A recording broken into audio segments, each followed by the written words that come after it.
Alright, I'm a car guy. You know, cars. They're fun. Cool. At least most of the time.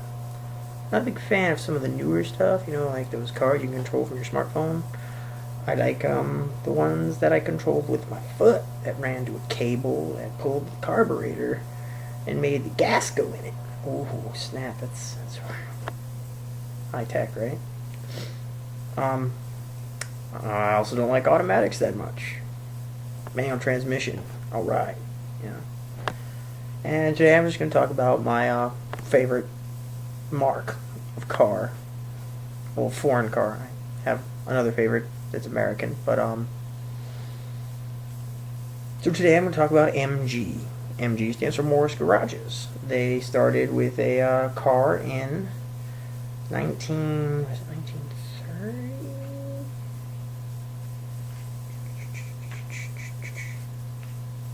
Trying to make this all A1 takes and stuff. In 1924, they started the car. The MG 1428. Well, 14/28. I'll put a little doody-doo down here. See. My favorite model of MGs, the MGB. It had a 4-cylinder engine, 3 main bearing or 5 main bearing, depending on which year you had. I own a 1977, which due to a bunch of gas restrictions and stuff, I only push about 70 on a good day. Yeah, not that impressive, since, you know, your Honda Civic might have more horsepower than me. But do they have as good a looks? Because the MGB came in not exactly a hatchback, but a fastback-like model called the MGB GT. It looked kind of like an Aston Martin. As a matter of fact, it was once referred to as the poor man's Aston Martin. Their other version was a Roadster, which meant it had a convertible top and was mad fun to drive. Oh yeah. 4-speed manual transmission with an optional overdrive.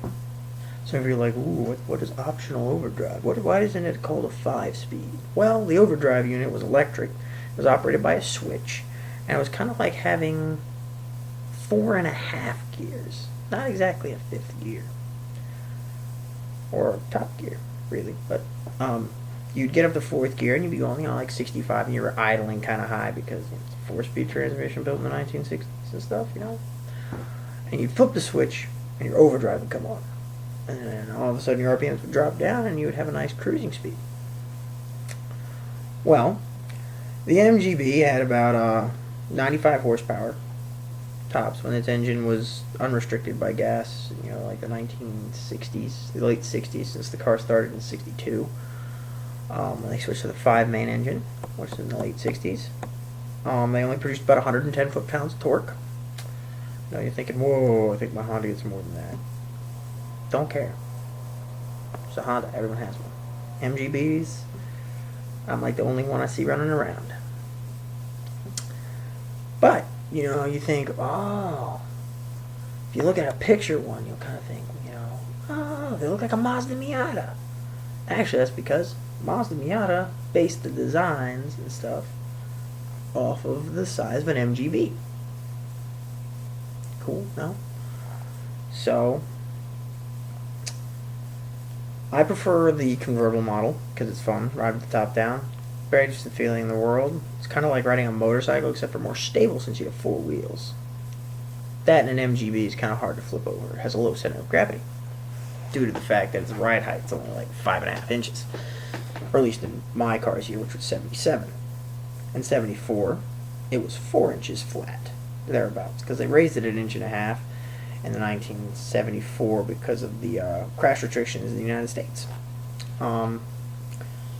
They're made by British Leyland. At one point, everyone's like, "Oh God, British Leyland! It's the scum of the earth! Oh shoot!"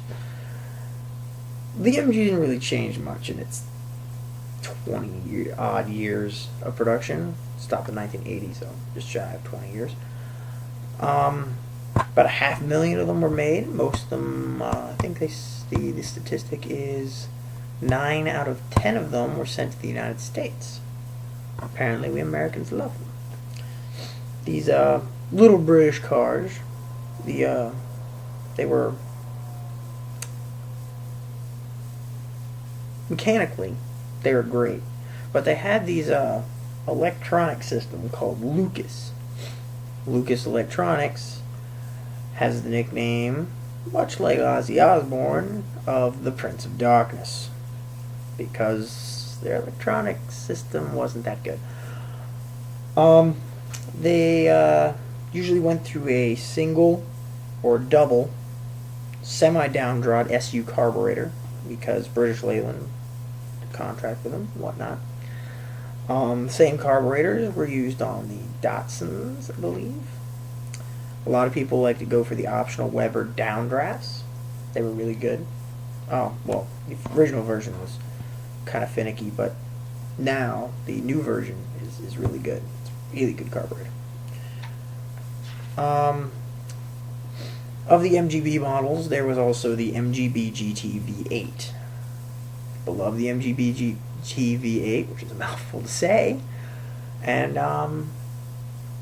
it had a 215 cubic inch V8 engine that was designed by Buick 215 V8. It was aluminum, which when Buick first tried to use that engine, wasn't very good because the antifreeze wasn't designed for aluminum. Your common antifreeze did. You had to get special antifreeze, which was designed for your aluminum blocks and cylinder heads. Well, as you continue there, these ones people say are more fun to drive because they have a lot more power. You know, they're producing a lot more. Actually, it's producing 137 horsepower. Yes, I am using a book, by the way. Ha ha ha. Some of the stuff I'm pulling off my head, like when I screwed up the cubic inches, that was me. They also had another version of the MGB, which was called the MGC. It was the same body style, except for on the hood, which the British call a bonnet, is a little bulge at the front because it had a 6-cylinder engine, which was longer than the 4, and it had to be able to fit. So the hood had this bulge in it, so it fit the top of the valve covers.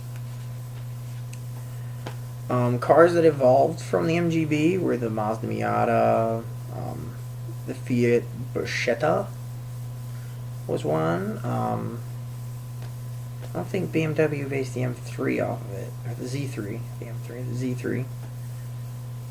But it spawned a lot of controversy over it. It was a pretty good car, and yeah. So now that you've heard about one of my favorite auto makes, I want to know what yours is. Go ahead and leave a comment or video response. I don't care. You can do what I did and just tell you the history of MG and about your favorite of models of the car. And I did forget to list off which MGs there were in history. Let's see here. They had the 1428 and the 1440, which are the same body style pretty much. The MGM type midget. The MG midgets overhead cam types, which had a better engine in it. They had the MGT series, which ran for a long time, 1936 to 1955 to be specific. A lot of GIs like to bring home this type of car. That's why we have a lot of them in the United States. So cool like that. You had the MGA and the MGA twin cam. The twin cam wasn't as good as the original MGA because the MGA twin cam had vibration issues that would affect the carburetor, and it was bad. It's actually listed in Time magazine somewhere in an article. You had the MG midget, the MGB, the MGC, the MGB GT, V8 also, and the RV8, which was a special edition done in the 90s. And yeah, and the MGF. The MGF is not available in the United States, sadly. Or else I would totally go and buy one. But otherwise, that's my favorite make. Go ahead and leave a comment below on what your favorite make is. And I'll cover another one of my favorites later. Peace.